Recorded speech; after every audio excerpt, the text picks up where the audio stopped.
திமுகவினர் குற்ற சம்பவங்களில் ஈடுபட்டால் அது முற்றிலுமாக மூடி மறைக்கப்படுகிறது என பாஜக மூத்த தலைவர் தமிழிசை சவுந்தரராஜன் குற்றம் சுமத்தியுள்ளார். சென்னை விமான நிலையத்தில் செய்தியாளர்களை சந்தித்த தமிழிசை, பாஜக எந்த கட்சியையும் கபலீகரம் செய்யவில்லை எனவும் திமுக தான் தன்னுடன் இருக்கும் கட்சிகளை கபலீகரம் செய்வதாகவும் கூறினார். திமுக எதிர்க்கட்சியாக இருக்கும் பொழுது சாத்தான்குளத்தில் நடந்த கொலைக்கு கனிமொழி இறந்தவரின் வீட்டிற்கு சென்ற நிலையில் தற்போது நடந்திருக்கும் சிவகங்கை சம்பவம் அதிர்ச்சிகரமாக இருக்கிறது எனவும் தெரிவித்தார். பாமக பிரச்சினைக்கும் அமித்ஷாவிற்கும் என்ன சம்பவம் இருக்கிறது என கேட்ட தமிழிசை, அதிமுக பாஜக கூட்டணியில் ஏதாவது நடக்குமா என எதிர்க்கட்சிகள் எட்டி பார்ப்பதாக விமர்சித்தார்.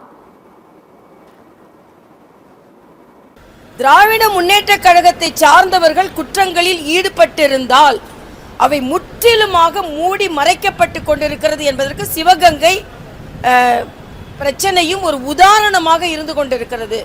அந்த குடும்பம் பரிதவிப்பதை பார்க்கும் பொழுது நமக்கு மிகுந்த வேதனையாக இருக்கிறது.